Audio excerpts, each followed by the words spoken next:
We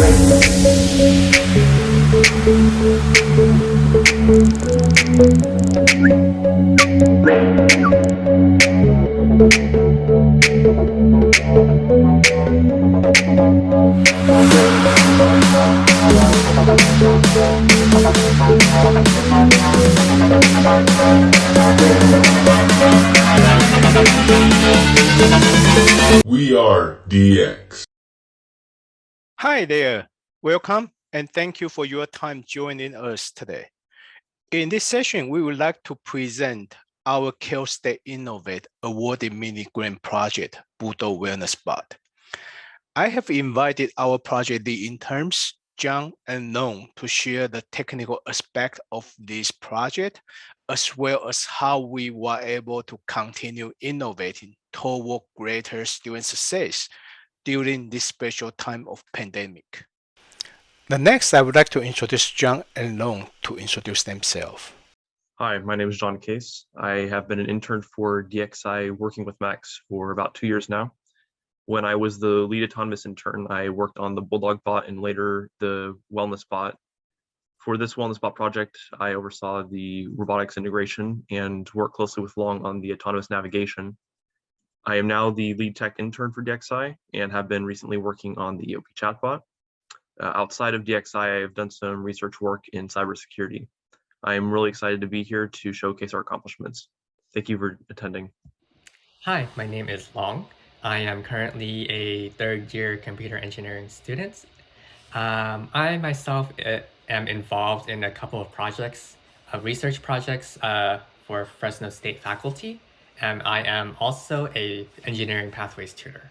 As for my involvement with DXI, I have worked with Max for about 2.5 years. I am working directly under John. I'm working directly with John. I'm in his team. And we do integration with hardware and software for the various smart campus projects, such as the Bulldog bot, Homecoming bot, and this Bulldog Wellness bot. Thank you. Hi, I'm Max Chai. I serve as the Innovation Architect and Digital Transformation Officer at Fresno State. With more than 20 years of higher education experience, I have the opportunity to lead many campus technological efforts, such as learning management systems, stream media servers, Zoom adoption, and currently extended reality for teaching and learning. In my new capacity as the coordinator of technology experiences and internship, I have partnered with the campus community and industrial partners to provide students with practical opportunities using technology and innovation to support high-impact, team-based experiential learning experiences to advance student success. With the support of CIO, I was able to establish the university's hub of digital transformation and innovation to support faculty adoption of emerging and immersive technology for new creative pedagogical application and students' innovative use of technology to advance their collaborative learning, social engagement, and problem-solving experience.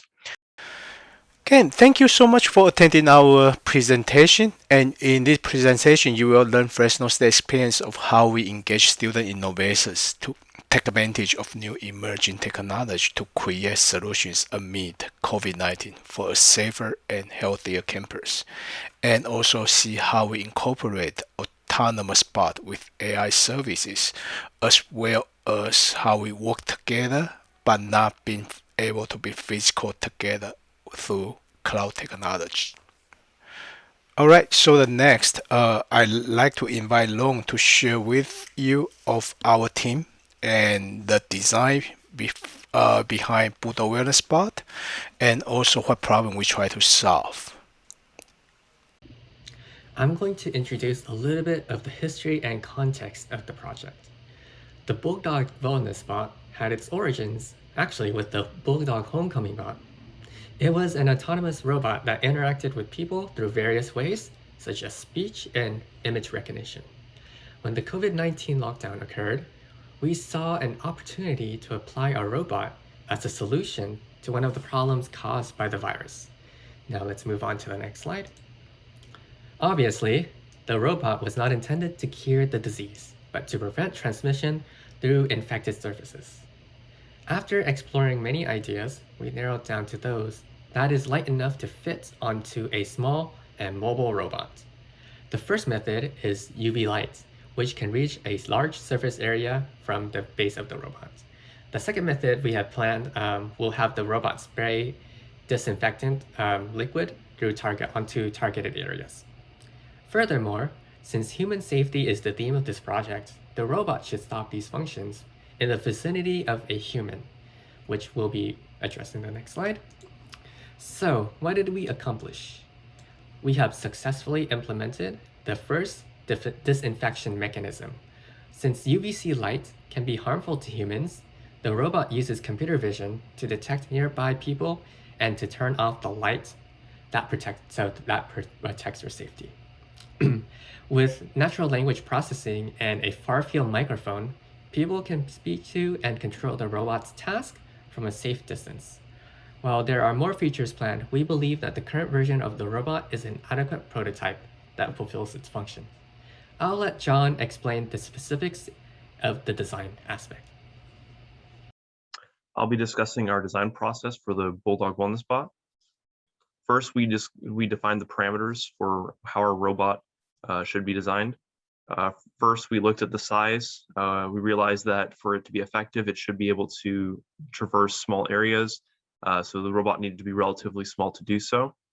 For example, going under any tables, desks, going through small doorways or halls, it should be able to accomplish that. For safety, we wanted to make sure that the robot would be able to pause its disinfection task when anyone's nearby, especially if we decide to use UVC light as our primary disinfection module. Reason for this is because UVC light over long time exposure can be damaging to the skin and eyes. So we wanted to make sure that it would relatively quickly be able to pause the disinfection task on its own. For convenience, we wanted the pedestrian to be able to engage with the robot via voice interaction. For instance, be able to command the robot, such as telling it the robot to disinfect a different area than that room, if they plan to use that room for some other reason, or even to command it to completely even stop the disinfection process entirely as a backup in case the robot wasn't initially able to detect someone was nearby as a fail-safe method.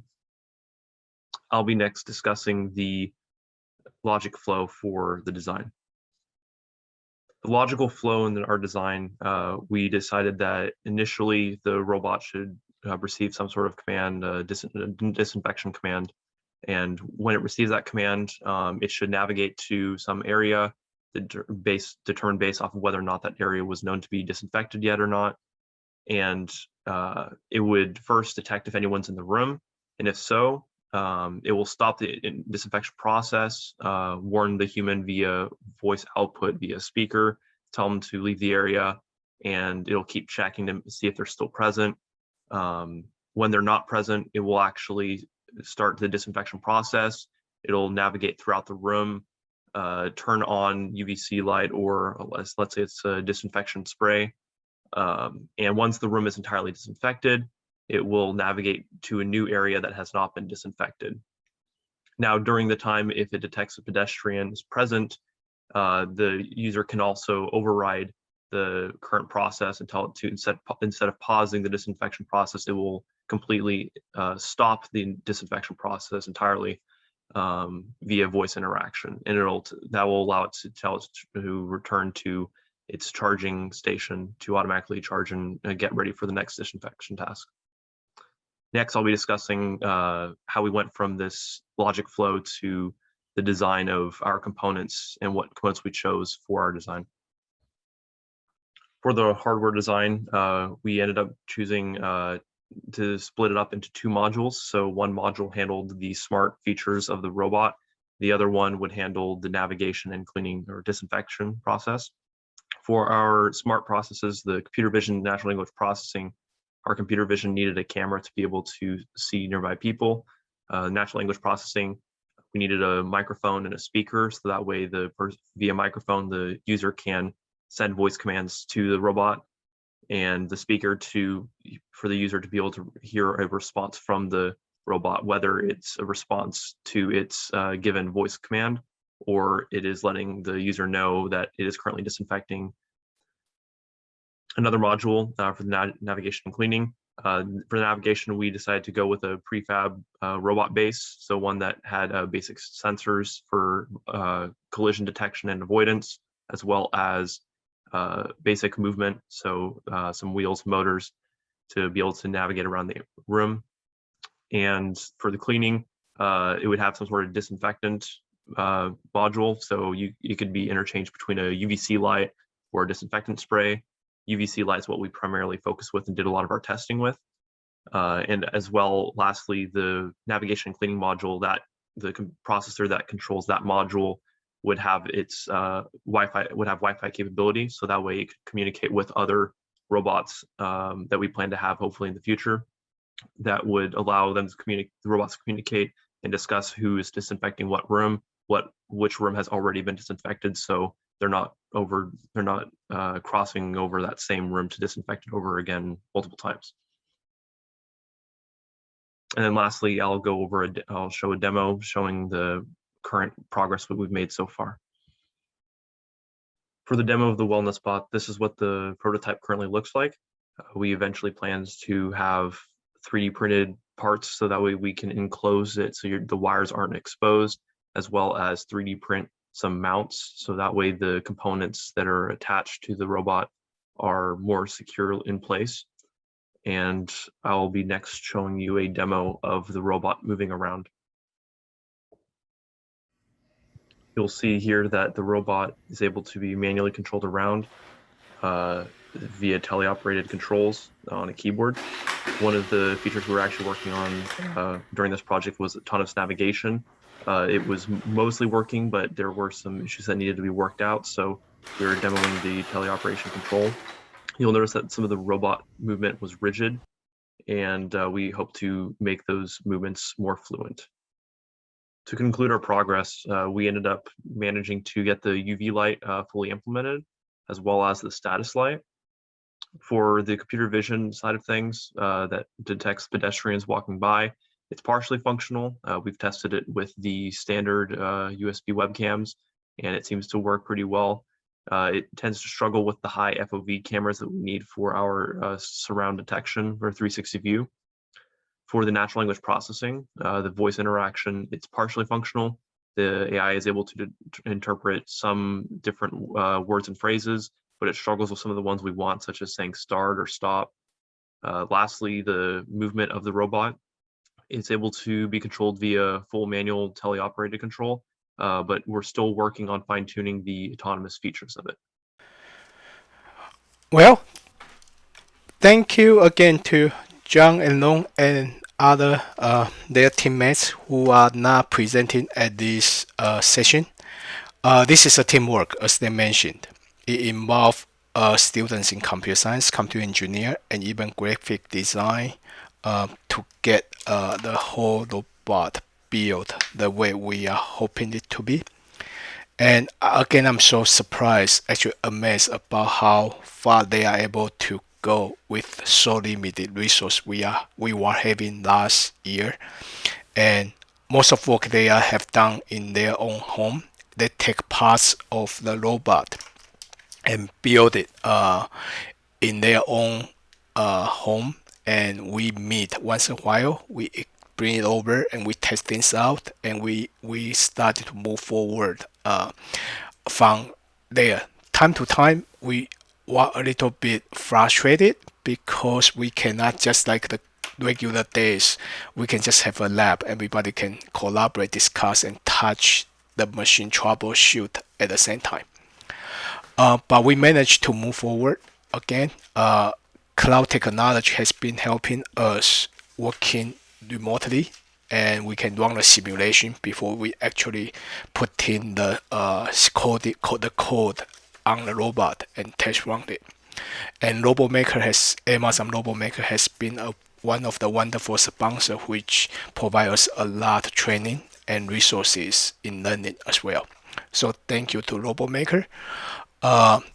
And we will continue working on the integration with additional disinfection mechanism like a spread mechanism, and we had the idea with installing this spreading mechanism with a drone, and which could be flying around an outdoor field and spreading on the benches. That's another future idea we are hoping to have a chance to work on it, which we can take advantage of the computer vision and collision detection mechanism we developed.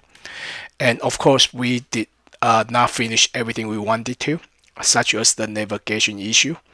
And that's the portion we actually reach out to faculty researchers. We are getting great support from the faculty. They are willing to work with us to continue explore solutions. At the end, thank you again for attending our session, and please visit our website if you would like to have more information or get in touch with our team. And if you are interested in other innovation projects we are working on, one.dx.fresnostate.edu